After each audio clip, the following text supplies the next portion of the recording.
how important it was, if you're going to build a house, to have a good map.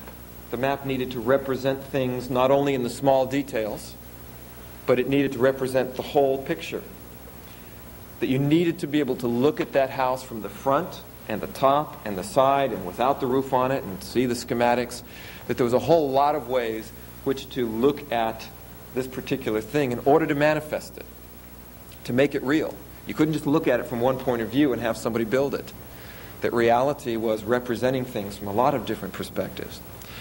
He also learned that once you have the map, you need to have a good construction crew. You can have the best plans in the world, but if you have an incompetent crew or people that are not trained, then there's going to be problems. He also learned that not only do you need a good construction crew and a good map, but you had to have good materials to work with.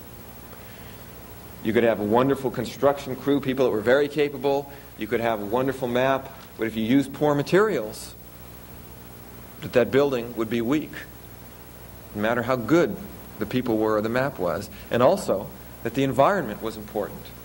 If you, as the people in Los Angeles learned, you could build a wonderful building right on a fault line, and the world will find fault with your construction.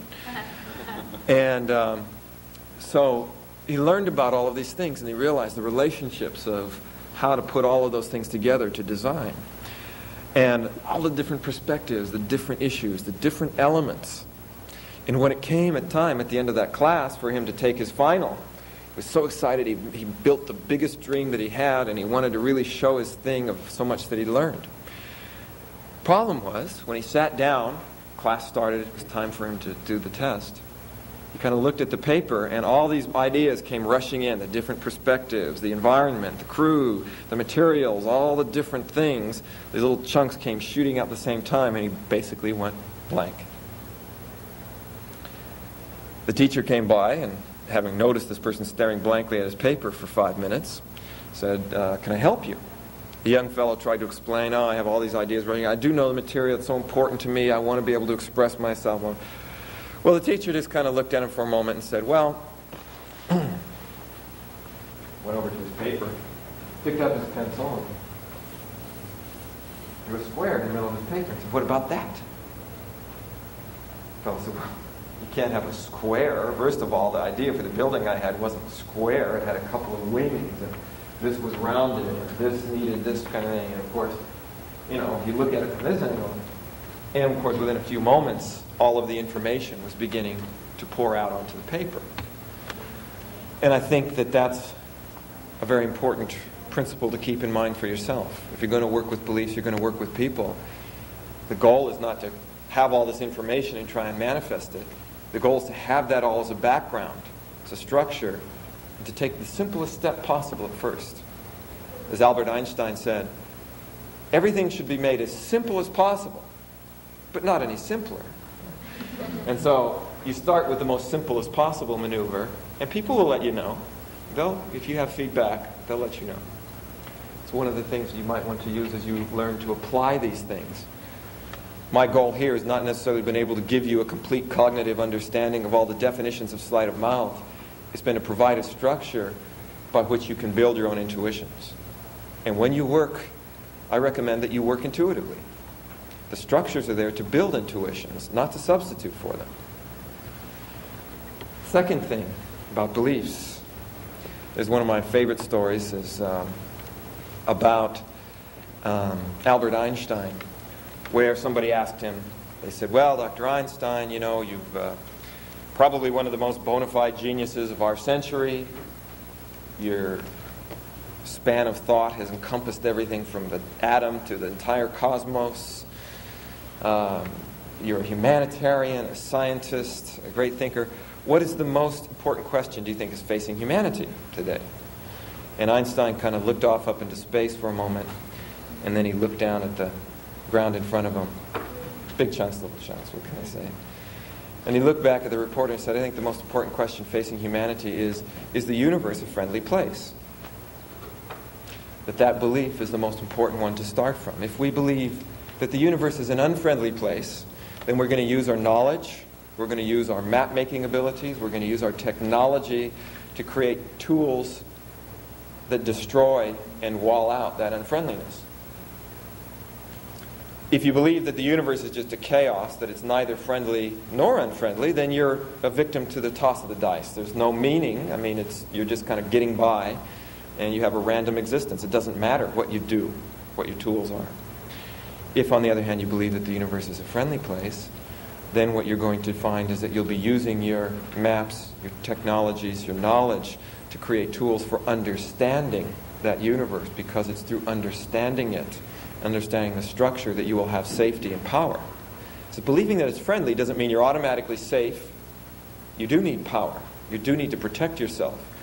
But if you believe it's friendly, understanding will come through protection.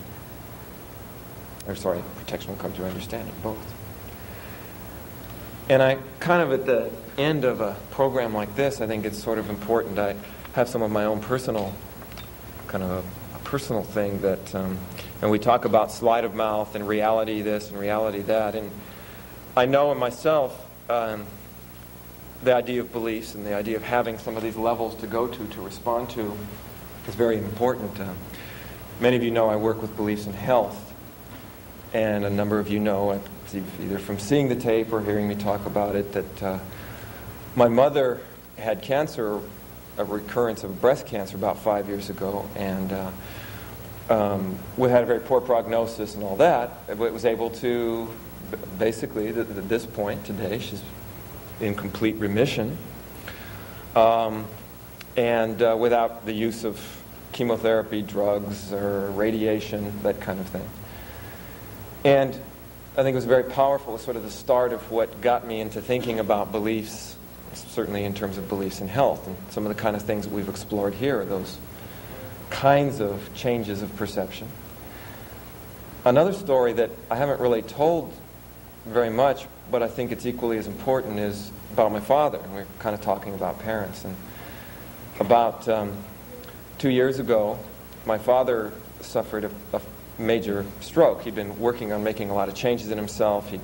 He'd smoked for a number of years and quit smoking, was losing weight, was finally, he'd talk about being successful in business. Was a patent attorney, he'd always worked for other people, and had just finished the most successful year of his life, and suddenly had a major stroke. And I found out about it and went to the hospital, and they didn't expect him to make it through the day. I mean, his whole right side of his body was completely paralyzed, blind. They didn't think that he was conscious. And we all got in there, and I tried all the various things, pacing and leading and using beliefs, and he survived the first day. And they thought it was a miracle. It's quite interesting. But the particular kind of issue that he had was when you have that big of a stroke, your body tries to heal it. And the paradox is that when it tries to heal it, it starts to swell. Swelling is a part of healing. The problem with your brain is that since it's inside of a nice bony box there that doesn't stretch, when you swell, your skin swells, but your brain, your skull doesn't do that. So it starts to push your brain down through, as you swells, pushes it down through your bottom part of your skull, which makes all kinds of terrible things happen. Your body doesn't regulate right anymore and all kinds of things. Anyway, to make an